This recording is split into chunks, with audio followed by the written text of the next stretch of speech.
오늘 며칠 전에 그 리치 우리 후보자님께서 여기에 지금 이제 이 사무실을 개원했습니다. 그리고 처음 사무실을 개원하고 처음으로 마이너리티 우리 한국 사람들에게 오늘 이렇게 인터뷰 시간을 주셔서 대단히 감사합니다. 오늘 이렇게 뜻깊은 자리를 마련했습니다. 요즘 팬데믹이다 뭐 여러 가지 어렵고 힘든 이렇게 그런 가운데서도 여러 기자님들 다 참석해 주셔서 대단히 감사합니다. 이 인터뷰를 통해서 좋은 이미지를 가지고 이번에 꼭 경선에서 당선됐으면 하는 그런 마음에서 이 자리를 마련했으니까 여러분들 잘 좀 도와주십시오. 대단히 감사합니다. Okay, are you ready? Okay. 이제 지금부터 이제 조금 먼저 닥터 리치 맥코맥 이제 후보자님을 좀 소개해드리도록 하겠습니다.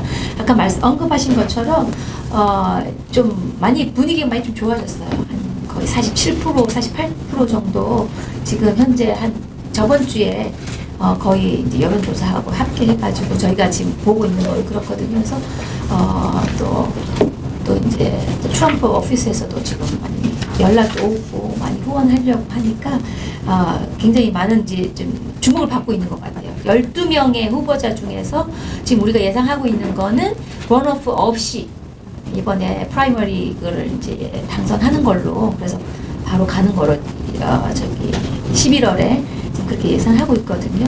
그래서 이번에 오늘 하는 이 인터뷰가 좀 많은 또 한인분들한테 좀 많이 알려져서 그리고 지금 많이 아시는 것처럼 그 백이성 회장님 그 수술하셨을 때도 지금 아시겠지만 기내 메디컬 센터에서 닥터로 계시는데 그때도 직접 오셔서 백이성 회장님 하시는데 좀 많이 좀 도와주셨고 이번에 또 돌아가신 이희우 회장님 하실 때도 직접 오셔가지고 상담해 주시고 다른 그 의사들하고 좀 하셨거든요. 그래서 거기에 지금 많은 분들이 한국 분들이 오고 가고 하시는 걸 아시기 때문에 그것뿐만 아니라 뭐 여러 가지 한인들하고 친하고 그다음에 또 한국에서 또 근무를 하셨기 때문에 더 이렇게 좀 친화적으로 저희 커뮤니티랑 좀 했으면 좋겠다. 왜냐하면 이걸 아세요. 지금 귀네 카운티가 지금 1밀리언 인구가 넘었는데 거기에 메이저 마이너리티가 한국 사람으로 보고 있어요. 그래서 이번에 기내 카운티에서도 그 케어스 나왔을 때도 한국 사람들을 리더를 메이저 그 중요한 마이너리티 중에서 한국 사람으로 했으면 좋겠다는 걸 했는데 거기에 더 맞추셔서 이번에 선거도 마찬가지고 당선된 이후에도 한국 사람들한테 좀 많은 도움과 같은 이렇게 협조해서 잘 이루어 나갔으면 좋겠다는 말씀하셨거든요. 그래서 이번에 제 7지구 컨그레스맨으로 지금 하고 계시는 후보자님 닥터 리치 맥코맥을 소개해드리겠습니다. Okay, are you ready? 감사합니다. Wake up. All right, thank you. So one of the interesting things about our community in Gwinnett especially is that approximately 10% of the population is Korean. We have a large contingency of Asian, not just from China, Taiwan, the Philippines, Koreans, Vietnamese, as well as Indian population too from the Far East. The amount of things that we share, the reason that people came to the United States, of course, being that they had the American dream. Not that you leave your culture is still very important, but the American dream of freedom, the ability to practice your faith, which we share, to practice the individual liberties of businesses, to have the opportunity to excel and to partake in the American dream. The amazing thing about the communities, whether you be Korean or other places that you migrate here to the United States for, is we mix together but we maintain our culture. The traditions that make you unique and strong. I know I've been to Korea at least 3 times with the Korean Marines, and I appreciated the strength and the honor that they represent.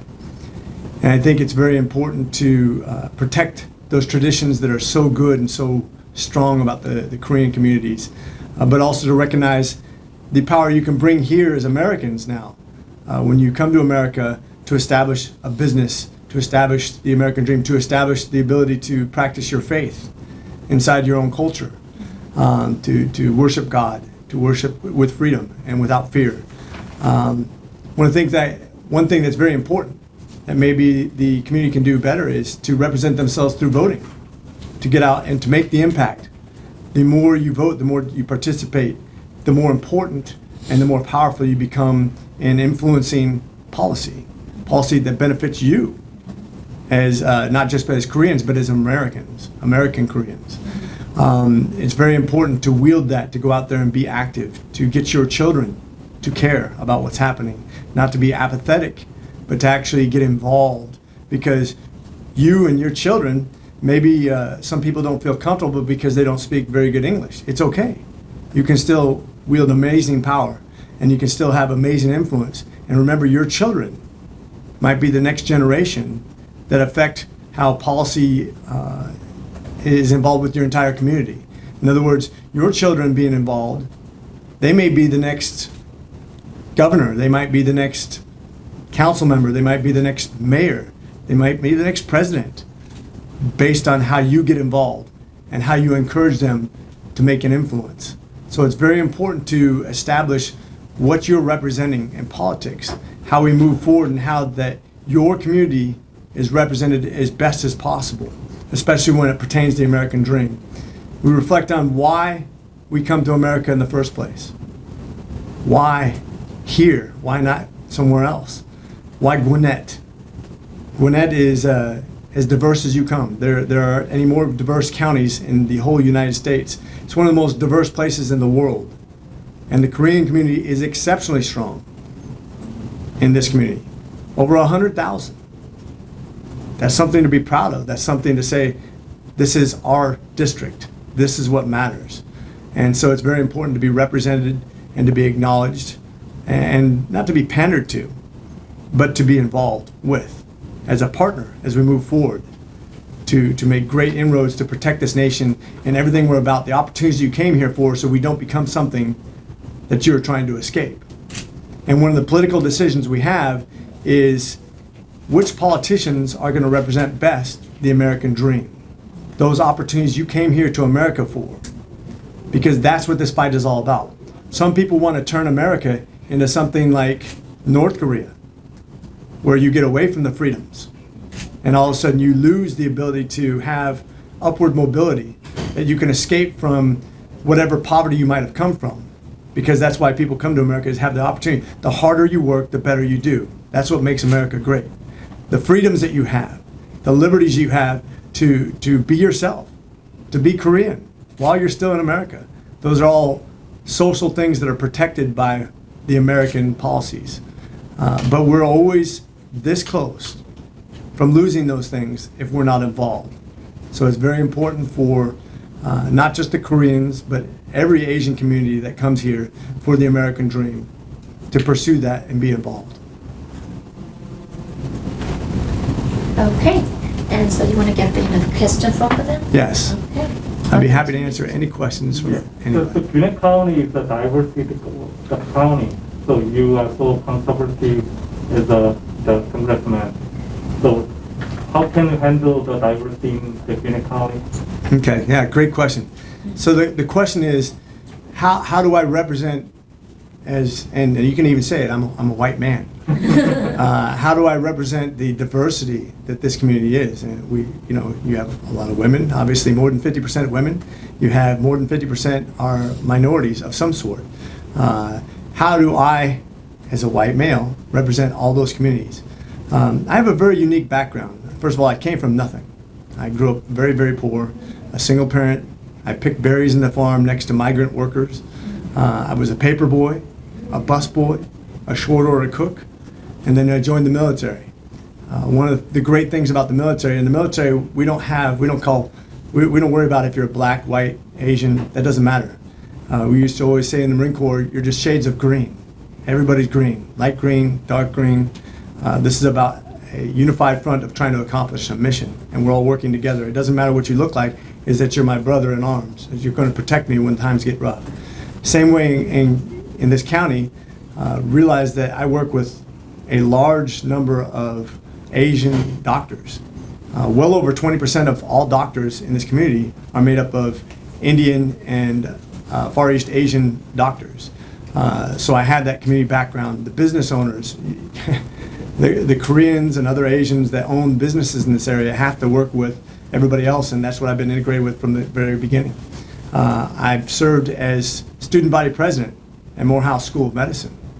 The first and only white student body president, not because we agree on everything, but because of the relationships I had, because of the fact that we forged friendships out of authentic relationships, not based on politics, but based on sitting down and eating a meal together, sharing ideas of what we all want, and then trying to figure out how to get there. That's why I was elected student body president the same year that President Obama was elected president of the United States. That's not because I pretend to be somebody I'm not. It's because we share ideas, and that's what this has always been about. If you look at my staff and what we represent, you have a very large representation of every demographic in Gwinnett. We have Black, we have Hispanic, we have Korean, we have every demographic you could possibly imagine represented in my campaign, because I think that's important. Because we're all important. We all want the same thing. We want freedom and we want opportunity, and that's what we're coming at from. When I served 3 times in Korea with the ROK Marines, that was an exceptional opportunity to learn about a culture and to work together. Even though we didn't speak the same language most of the time, we could still work for a common goal. And that's what this election is about. Not that we speak the same language, but that we have the same goal of opportunity for us, our children, and our children's children. And it has nothing to do with the color of my skin or the gender. It has everything to do with an American dream that applies to all people. Also, I heard that you helped many Korean the patient as a ER doctor. So would you introduce the Mr. Bay and Mr. Lee. relationship between the Korean community and then Yes. you as a doctor? Okay, yes. So one of the things that was asked is my interactions with the Korean community, specifically Mr. Lee and other folks that have been in the hospital system. I think the nice thing about medicine is it doesn't see a race, it just sees people. And the Korean people that I've reached out to have been very, very almost like family, because if you love somebody, and this goes to my Christian faith, if you love somebody and you serve them, you form friendships, and that transcends all relationships. In other words, my bonds with the Korean community are very strong because of, not just because my service overseas with the Koreans, the Korean Marines and the Korean Army Forces, but also here in America in the emergency room, not just with patients, but people that I work with. The Korean presence is huge in medicine. And I get to see Korean patients on a daily basis. And the fact that I have people involved with my campaign that help me go visit people in the hospital, that's the outreach kind of thing that's very authentic to me because of the relationships I have. That goes beyond politics. If I wasn't doing politics, we'd still be doing the same thing because we matter to each other. Remember the mention about the former president, Mr. Bay, and then Mr. Lee passed away. Yeah. Can you tell me about the little bit? Yeah. So Mr. Bay and Mr. Lee both have been ill recently. One, unfortunately, is now deceased. But as we get sick, and even as we die, and this doesn't matter who you are, it's a scary time. It's a very emotional time for families. And right now, you're having people die in hospitals that are alone and afraid. That hurts my heart. And it's very important that we have the opportunity. That's why I go visit people in the hospital, even as a doctor, because I think it's important to have the human touch and the relationships, even when you're scared, you're dying, or you're sick, and you want to get out of the hospital, to have the communication with a doctor who cares, somebody who will reach out to you and visit you when you're sick, somebody who you can reach out to if there's something wrong in politics. You can say to me, Dr. McCormick, Congressman McCormick, how can you help me because I'm in need, I'm hurting, I'm sick, I have a problem.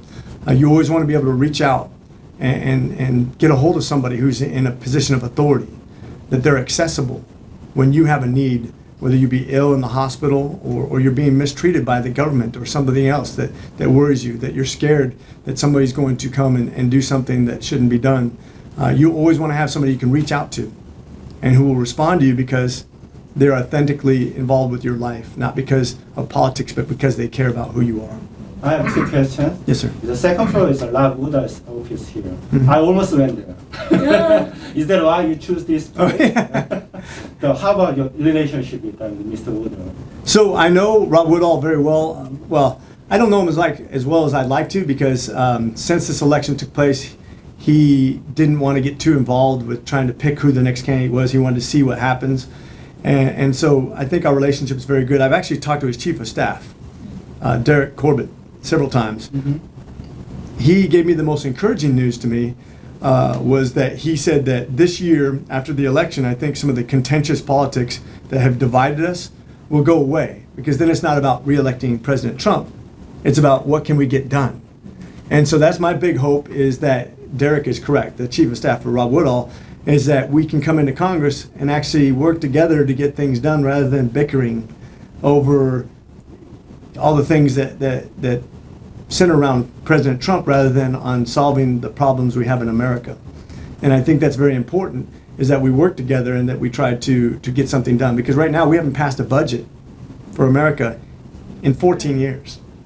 That's criminal. That's one of our main responsibilities as Congress people is passing a budget. I think some of the things I really like about Rob Woodall's office is their response to veterans. And I know the Koreans have a lot of veterans right here in America, people that fought in the Vietnam War with us. And a lot of Americans don't know that, by the way. A lot of Americans don't recognize what the Koreans have done for us as allies, strong allies. The Koreans were some of the most feared warriors in Vietnam there were. The Viet Cong stayed way away from them because they're fierce warriors. Great allies, both in wartime and also as economic allies. We have a lot of business dealings with Korea that's made us very strong. I hope that we'll continue Rob Woodall's responsiveness. I think they're very responsive to local needs. And sometimes we lose that on the national level because we think the national voting is so important, but we don't pass as very much because you're one out of over 400. So you're 1/4% when you vote up there. But you're 1 of 1 when you respond to you as people in this community reaching out with a need here locally where you need it addressed. That's where we should shine. That's where we have the real policy in response to, okay, you have a problem, you reach out to my office. My obligation, my first obligation is to respond to that because DC, I may or may not be able to make any difference, but here I can always make a difference. Yes. And I think that's the most important thing I think Congressman Woodall has done a good job of responding. I hope you've been satisfied if you reached out to him that he's been responsive to you. Yes, he did. So there are a total of 12 opponents that he has to beat, right? Originally, 12. we're down to 7 now So, 7? in the primary. Okay. So we started with 12. Okay. We're down to 7. 7. And right now we're in a position where we're in a good position to win without a runoff, which is a miracle. It's an answer to prayers. I feel like it's a very authentic, regardless of all the mudslinging that's going on right now, there people are trying to see where they can get the stick. It's not sticking because it's not true. Okay, got it. With all I the... have second No. question. Wait a minute. Sorry. I have second Okay, question. sorry. Sorry. Me first. Okay. Yeah, second question. You know there is a lot of unstable situation on the street right now. Yes. What do you think about the racial injustice and then I'm glad you asked that because I'm actually having a town hall forum this Saturday. Because we're in such a good, this actually ties both things together. So because we're in such a good position to win right now, a lot of people say, Rich, don't address this. It's too loaded, right? It's too controversial. But me, I always believe that leadership doesn't worry about controversy. So many people will try to worry about what's the right answer to say, what's going to poll right. Wait till the polls come back and see what's most popular. I think right is right and wrong is wrong. You stand by what's right, and if people don't appreciate that, that's okay. I will win or lose based on who I am, not on what I pretend to be. right. And so right now I think we have a problem in America. I think that the president has acknowledged this. I think the media has warped kind of what's happening in the perception of what his response is. But we're going to have a town hall on Saturday where some African American men are going to come together and talk, and I'm going to listen. I think it always starts, no matter who you're talking to, you start with listening. before you talk. Once you listen and you hear people's concerns, and we know what the concerns are. People are scared. They're scared of being pulled over by a police officer and being harmed. They're scared of being arrested for the wrong reasons. I think we need to take this on head on. You know, like I said, I'm a Morehouse man. I taught at Morehouse College for 4 years. I was at Morehouse School of Medicine for 4 years. I'm very heavily involved with the African American community, and I've invited many of my friends to this event. I'm not going to make it a huge event because I want it to be controlled and I want it to be very helpful to understanding. We're going to have people of authority there to listen so we can learn. And then once we've learned, we can talk together and work together towards a common goal of getting past this. And so I think it's very easy to make a statement. I can make a statement to you, say, I'm very much against racism. I'm very much against bad police officers who do bad things. That's an easy thing to do. Anybody can say that. The question is, what are we doing about it? And it's not. And a lot of this you can't make laws about, right? We already have laws. There's laws against killing people, even as a police officer. That's why this police officer is going to be charged for murder. There's already laws. The question is not about laws. It's about relationships. This is about moving forward and how we affect our children and how we think and how we relate to each other. Whether, you know, we all look different. Everybody in this room looks different from me. But we have a common goal of success for us and our families. And I think that's the important thing that we embrace as Americans, is the American dream, which stands for everybody. And I'm going to take this on because even though they said, don't do it, Rich, don't do it, because it's too potentially dangerous, that's what leaders do. We don't shy away from controversial subjects. We take them on. And I think this is a very important topic that we need to address. What can we do about this? How do we get past, because there's already laws there, how do we move past that? How do we train our police officers to think a certain way and to not act in the wrong way? And when we see it happening, is there a way we can instantly respond to that before somebody's dead? And likewise, how do we keep people from feeling like they need to riot to get justice? How do we get to the point where we feel like our government's being responsive enough that riots are not necessary, and that we can still protect your businesses? Because Asian businesses are everywhere, right? Mm-hmm. You would not want somebody from any community to come into your community. We're already hurting. COVID's destroying businesses. I was at a restaurant the other day, a Korean restaurant, as a matter of fact, and you can see people are hurting. And you put your life, you come here to America from Korea, you bring everything you have, you invest everything you have, your life dream to start a business, and then COVID takes it from you. Or somebody decides to riot and take your business from you. This is something that we as Americans believe should be always protected, is your future, your dream. What you're aspiring for, we have to always, whether you be black or Korean or anybody else, we have to make sure that your dream is protected. And that's our first obligation as a government. Okay, so with all due respect, but in what respects do you think you're better than your opponents? Mm-hmm. So this is really about how you live your life. We all are similar in the way we would vote, I hope, right? If you're a Republican, you're going to vote along certain lines that you think that free market solutions, the ability for you to compete, no matter who you are, where you're from, to compete with your product, to do better than the next person. The harder you work, the better you do. One of the strengths of the Asian community, as they've come to America, they've outworked everybody. They've been extremely successful. Why? Because the work ethic is so good. That's why the Koreans have done so well, and that's why you continue to come to Gwinnett County, because there's so many opportunities. That should always be something on the forefront of the Republican ticket as far as this is what the American dream is about. So the question is, what does separate us? You could talk about, it's very easy, the easiest thing to do when you're behind is throw mud and say, this person's a bad person for all these reasons. But I don't believe that a bunch of bad people are running for office. The question is, what makes us good? What makes us unique to this? Who can keep this district red in this case? In my case, my background speaks for itself. I think you look at me and I've lived the American dream. I'm fortunate. I've been blessed to come from nothing. Where my first tax return went to replace my mother's rug, which was, the rug was worn to the floor. Because we had nothing. I've lived the American dream. My mom's now a small business owner. We've come all the way. If you look at my military service, I think the one thing that unites us, and anybody who's lived in Korea, you had to serve in the military, yes? If you see that anybody who served in the military has done something for their country, it wasn't about them. In America, it's all voluntary. You have to volunteer to be in the service. That's why I have such a great relationship with all the people who are veterans, because at least I can say to you, you did something for your country, not for yourself. At some time in your life, you chose to do something for somebody else, not just for yourself. And I think I lived over 20 years that life, where I was away from my family for years, overseas, serving my country, where I could make a lot more money in the civilian world, but I chose not to because my country is that important to me. The American dream is that important to me. I have 2 sons that are signing up for the Marine Corps because the American dream applies to them just like it applies to me. I was willing to give my life for my country. And I'm willing to let my sons also give their life for this American dream. That's for all of us. That's how much I believe in this.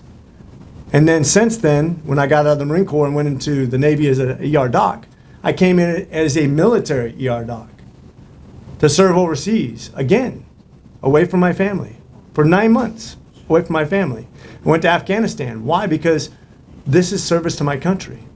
And I believe that if you look at my entire lifetime, it's not been about power. It's been about service. If you look at I've been in youth ministry all my life. I'm a late life convert. I converted later in my life because I was kind of living a certain kind of life, and somebody challenged me, had a Bible study with me. And at that point, my life no longer became about me. This whole political run is not about me. This is about the American dream, what we're trying to accomplish. I will not put my name on a street sign. You will not see my name on a building. You will not see my name on anything. That is not what I am about. I'm about what we're trying to accomplish. And that great man on the wall, Reagan, once said, it's amazing what you can get done if nobody cares who takes credit for it. And I want this election to not be about me, but about what we're trying to accomplish. And even as we run, I hope people, you could say, okay, maybe I have some sort of celebrity because of my life and the way I've lived it, but maybe that's also the way God prepared me for this time in history, where I can come from it, where we have pandemics, and I'm an ER doc serving people in the emergency room, where we have healthcare problems where we may go to socialized medicine, which I'm very much against, and I can tell you why. I can tell you how to save money. I can tell you what foreign policies matter and how we're going to protect our United States against enemies, foreign and domestic, because I've fought against those people. I believe that my life has prepared me for this time in history, and I'm taking a huge pay cut to do this. I put my entire life savings into this because I believe that much and how important this is and how important it is to protect the American dream from going to somewhere where we don't want to see. You see what's happening in Korea right now, in South Korea. You can see the political movement and how scared people are of that because it's taking them where they don't want to go. We're fighting the same exact fight here in America. That's how important it is to me, and I understand that. A lot of people don't understand I'll bet you if you ask the average American, 99% of them would not know what's happening in South Korea right now, politically. Right? I bet you 99% of all Americans have no idea what's happening in South Korea politically. I'm not that person. I promise you I'm keeping up because I believe that that's important. The American dream is something that spreads. It's not to be contained here. We're the light on the hill, as Reagan once said. We are supposed to be a standard that other countries can look to for leadership and help when they're in need. When I don't care if you're from Korea or Taiwan or Japan or anywhere, and you feel like you're threatened by another country, you should know that America is your friend. And that will. So related question. How about Eugene Yu candidate? Eugene Yu? I like Eugene. He's a nice guy. Eugene lives in Augusta. He doesn't live here. Eugene's got about 1% in the polls. He's a nice guy. He's not going to win. He's a nice guy.